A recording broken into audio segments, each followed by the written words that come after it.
No. Okay, it's actually more complicated than that. I know YouTubers calling for another gaming crash has gotten old at this point. They complain about how because COD and Halo suck now, the industry is going downhill. And it makes me shake my head. Gaming is in the best shape it's ever been. There are tons of great games coming out. There are more people playing games than ever, and game companies are reporting record profits. Why are people losing their jobs? Last year, around 9,000 people were laid off from game studios, with even more layoffs planned for this year. Is this just a response to overhiring from a few years ago, or is there more going on that we don't realize? Although it's too early to determine whether these recent streak of layoffs show any signs of industry decay, it doesn't mean there isn't any either. We like to think of gaming as an indestructible industry by surviving numerous recessions and by having consistent growth, but it's also a fickle industry that can change randomly at any time. We've seen countless trends and companies rise to prominence, only for them to implode within a few years. Is it possible for gaming to change so much that it can cause an industry-wide crash? I certainly think so. I know it seems unbelievable since people like to catastrophize every crash there is. A crash would lead to many companies going out of business, numerous jobs being lost, and perhaps the biggest worry of all, that video games will cease to exist. This generational trauma dates back to the first gaming crash in 1983. I know there was also a crash in 1977, but come on. Did they really expect people to own 20 versions of Pong? This was during the reign of Atari, who dominated the home console market with the 2600. Initially, Atari was the only company making games for their console, but when they pissed off a few developers by not giving them credit for their work, the floodgates were officially opened. Atari sued them, but the judge ruled in favor of Activision since Atari only used off-the-shelf components for the console. With this ruling, anyone can make games for the 2600. Literally anyone. As the 2600 gained popularity, a bunch of companies wanted to make a quick buck and flooded store shelves with underwhelming schlock, including Atari themselves. This led to many unhappy customers asking for refunds, and many would stop buying games altogether. Atari tried to fix this by introducing a new console, but by not having backwards compatibility and by not having any major exclusives, it failed to attract new customers. Stores would eventually stop buying new games thanks to low sales, and would try to sell their existing stock at a heavy discount. Thanks to poor sales, and with many local arcades being burned down by a mob of angry Karens, many thought of gaming as a passing fad. Video games were so 1982. Now parachute pants. That's gonna be around forever. There are two important things to note about the 1983 crash. First, it happened exclusively in North America. The game industries in Europe and Japan weren't affected at all. Second, as you all know by now, the crash didn't lead to the death of video games, it just changed. I know people like to proclaim Nintendo as the saviors of gaming, but the games industry was already healing in North America by the time they arrived. Most game developers shifted their focus to PC gaming, and even 2600 sales were improving by 1985. Nintendo just offered a product that was more appealing than what everyone else had, which in turn changed the industry to be dominated by Japan for a while. Whenever someone talks about a gaming crash, it's more accurate to think of it as a transformation. In fact, gaming has gone through many different crashes since the first major one, like with arcades in the 90s. As consoles were getting more popular, and with gamers wanting longer, more story-driven games, people didn't see a need to go to the arcade anymore. Although they're still not as popular as before, some arcade chains still see good business, and in recent years, people are reliving their nostalgia with the rise of barcades. It also happened to PC gaming during the 2000s, where developers were frustrated by rampant piracy, and consumers were frustrated by the restrictive DRM that prevented them from playing the games they bought. Many thought PC gaming would die out completely, but once Valve introduced a digital distribution platform which offered a better service over piracy, it became bigger than ever. We even saw this with handhelds back in the 2010s. With the Vita flopping and with the 3DS selling significantly worse than its predecessor, everyone thought mobile gaming would take over. But then the Switch came out and everyone ate crow. I could go on, but I want to make videos about these someday, though technically I already did for one. The important thing is, every crash starts with a period of stagnation, but when people get tired of the status quo, it needed to change to meet the new demand.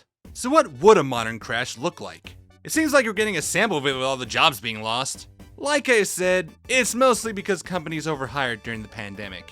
Gaming was booming since nobody had anything better to do, but now that everything's open again, people's gaming habits are normalizing. This is causing many companies to readjust their strategies and to lower their headcount to match their pre-pandemic numbers. However, we're also seeing layoffs caused by mergers and acquisitions, or in one case, a lack thereof. Embracer is a particularly interesting case. They spent the last 5 years buying anything they could get their hands on, which led them to owning numerous game publishers, hundreds of studios, and a bunch of IPs they have no idea what to do with. Why were they doing this? It turned out the Saudis planned to invest $2 billion into the company as a means of building their growing gaming empire, but then suddenly they pulled out of the deal. Embracer was left with a ton of debt and no way to pay it back, meaning it was time to bring out the axe. They closed down studios who recently released underperforming games and laid off many devs across all of their departments. They also canceled a bunch of projects they felt had no chance to return their investment, throwing Time Splitters and Deus Ex fans under the rug once again. With the recent Activision acquisition, a bunch of companies are now planning to be acquired by bigger entities. Why is that? It's simple, really. Games are too expensive to make. Modern AAA games take hundreds, even thousands of developers to build, and it usually takes between 3 to 5 years to complete. Any AAA game that starts development today would most likely not come out until after the PS6 launches. These long development cycles are especially problematic as it's difficult for studios to keep up with trends. A game may start out as a competitor to a current title, but new trends can form at any point during development. Managers and executives will try to push new features or to even redesign the game, which only leads to longer development times. If they don't do this, then they risk their game being outdated and not selling very well, which at this point is considered a death sentence. With some AAA games costing hundreds of millions to produce, the risk of failure has never been higher. Sure, it's pointless to cry about multi-billion-dollar corporations losing money, but you need to remember there are jobs on the line. We all know how awful working conditions are in the games industry with the constant crunch time, but the sad truth is, for some studios, it's necessary to keep the lights on. With current AAA games, a single failure is enough to tank a studio. If they miss deadlines or go over budget, publishers may pull funding, or the project gets cancelled, which is the cause for many studios shutting down. This is very stressful for the developers, who will have to work overtime for months on end to make sure they still have a job afterwards. Most developers can't handle this for long periods of time, which is why most burn out after only a few years. This is causing an even bigger issue with the industry, a lack of veteran developers who can help pave the way for future games, which is why so many are saying how the newer versions of games feel lacking compared to years before. Hence, our first scenario, the crash of AAA gaming. The cost of game development is becoming too much for studios to handle outside of a few corporations with deep pockets. There isn't enough veteran staff left who are knowledgeable enough to keep pace with the changing gaming landscape. It'll eventually catch up with the rest of the industry, but studios have a few options to avoid calamity. They could either scale back their games to have a more reasonable budget, which can risk alienating hardcore gamers who've been conditioned to expect bigger and longer games for the past 2 decades, or they could go with the option that'll make many of you upset. Use AI. I've already made a video talking about this, but to summarize, I'm optimistic about the use of AI technologies in video games. They can help in building prototypes and can also generate repetitive art assets quickly. Yes, it may lead to some developers losing their jobs, but it could also lead to new opportunities. These technologies won't be exclusive to AAA developers, they'll be available in every major game engine. Indie devs can make great use of AI, as it would allow them to accomplish significantly more in a much shorter time. Tools such as GitHub Copilot and ChatGPT have already proved their usefulness in writing code quickly, even if it needs some tweaking, and AI art tools can help artists create numerous assets much quicker than before. Not only that, but these technologies could also be used in games themselves. Imagine playing a game against enemies as capable as a human, where you can communicate with NPCs like a real person, or even have more dynamic games where AI can change the story as it goes along. It'll take a few years before AI becomes prominent in gaming, but for now, studios are focusing on a third option: live service games. Live service gaming has taken over the industry, not only because they provide great experiences, but because most of them are free. Compared to 15 years ago, it's amazing to see how many games you can play without spending any money. It's better than buying random games you're not even sure you'll like. What? It's great that personal finances are no longer a barrier to gaming, but how are these games profitable to developers? Although some games make money through advertisements and data collection, the most profitable aspect of these games are microtransactions. Sometimes they take the form of time savers and virtual currency, but many games use them to sell cosmetics. What were once bonus features for completing a game, they're now used for players to express themselves. Who doesn't want to kill Goku as Hatsune Miku, or blast through a SWAT mission in a pink tracksuit? For the more popular live service games, these microtransactions are completely optional. You can play through these games without spending a dime and your experience won't be any worse because of it. But human psychology may beg to differ. Some people may be peer pressured to get the latest and greatest skins. Others might be impatient and will pay for another try at that difficult level. That awesome demon skin is only available for another 4 hours. You better buy, or else you won't have another chance. Can't afford it? Then why not try your shot at this virtual slot machine, where for only a few cents, you have a chance to win the skin of your dreams. Or end up with a bunch of stickers you don't care about. To make money, these games pry at our vulnerabilities to get us to pay, even hiring psychologists to come up with new ways of manipulating you out of your savings. Although many are able to withstand this psychological warfare, there are some people who will spend tons of money trying to get the skin they want, or to get one more chance at that artificially difficult level. These tactics are very effective against people who are prone to gambling, not now, and especially kids. What was that about virtual slot machines? Because of their predatory nature, many are concerned about kids getting addicted to these games. Some countries are even creating legislation to either heavily restrict or even ban these games outright. If enough countries do this, then it'll certainly be the death of live service games. To combat this, companies have introduced a more reasonable method of obtaining sought-after items. Most games now offer a season pass, where for only a small fee, you can unlock a large assortment of goodies by only playing for a few hours a day, every day for the next 2 months or so. This seems like the perfect compromise, but it then leads into another problem. Do people have enough time to play through all these games? People only have so much time in the day to play games, and most of it gets eaten up by other obligations. At most, people will play through 1, maybe 2 different games at a time, and who knows if they play enough to unlock everything. I know people have different tastes, but do they believe there's enough people to support the 10 different live service games they're making? Hence, here's the second scenario, the crash of live service games. People will only support a few titles while others will most likely die off in a year or so. Unless these games do something radically different or it becomes a viral hit, it's going to be difficult to stand out from everything else. I know a big live service game can make tons of money, but unless the game is something truly incredible, they may be better off releasing a premium title. At least you're guaranteed to get some money back. But then again, it's still possible for a new live service game to become the next big hit. It's not like the current roster of free-to-play games will be big forever. Epic knows this better than anyone. Although Unreal is their real moneymaker, they've still diversified their business after the success of Fortnite. They've opened their own digital storefront, gotten into games publishing, and are even shaping Fortnite to be their own metaverse. It might be smart for other big live service publishers to also go in this direction. Just don't try to bite the hand that feeds you. I'm sure many of you are happy with these predictions. There's so much cynicism over modern gaming thanks to overbloated AAA games and predatory monetization. Maybe we'll finally go back to the good old days where we simply buy a game and play it on our favorite console. Well, I got bad news for you.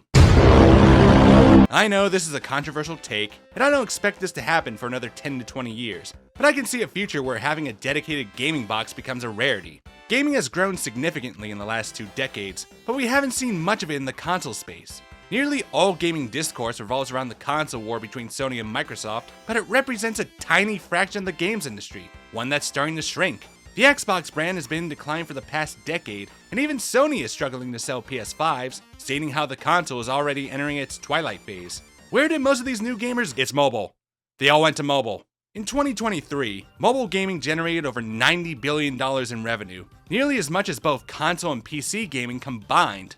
It's not just casual games making the big bucks either. Many popular console titles have been brought over to mobile phones, with some of them even surpassing the console versions in popularity. They may not be as fully featured or as graphically impressive, but in reality, most people don't care that much. The Nintendo Switch is significantly weaker than its competitors, yet it's likely to become the best-selling game console of all time. The hybrid experience is a massive selling point, and even with outdated specs, it's impressive to see how many modern games run decently on it. It still might not be great in some people's eyes, but fortunately there are new alternatives. If you're a PC gamer, you can play your massive collection on the go with handhelds like the Steam Deck. If you're primarily a mobile gamer, you might soon play a bunch of AAA titles on your phone. This is already happening with the iPhone 15. Again, it might not compare graphically to the console version, but it's surprisingly close. It's incredible seeing the Resident Evil 4 remake run on a phone, especially when you compare it to the mobile version from 15 years ago. You can even play the game on your TV now that Apple uses USB-C. Over time, when Apple starts selling the iPhone 15 as their budget phone, I can see them pushing iOS as a proper hardcore gaming platform. They already have Apple Arcade, and they've already introduced some SDKs to make porting PC games easier to the Mac. If they also make it work for iOS devices, Apple may become a massive force in gaming, more than they already are.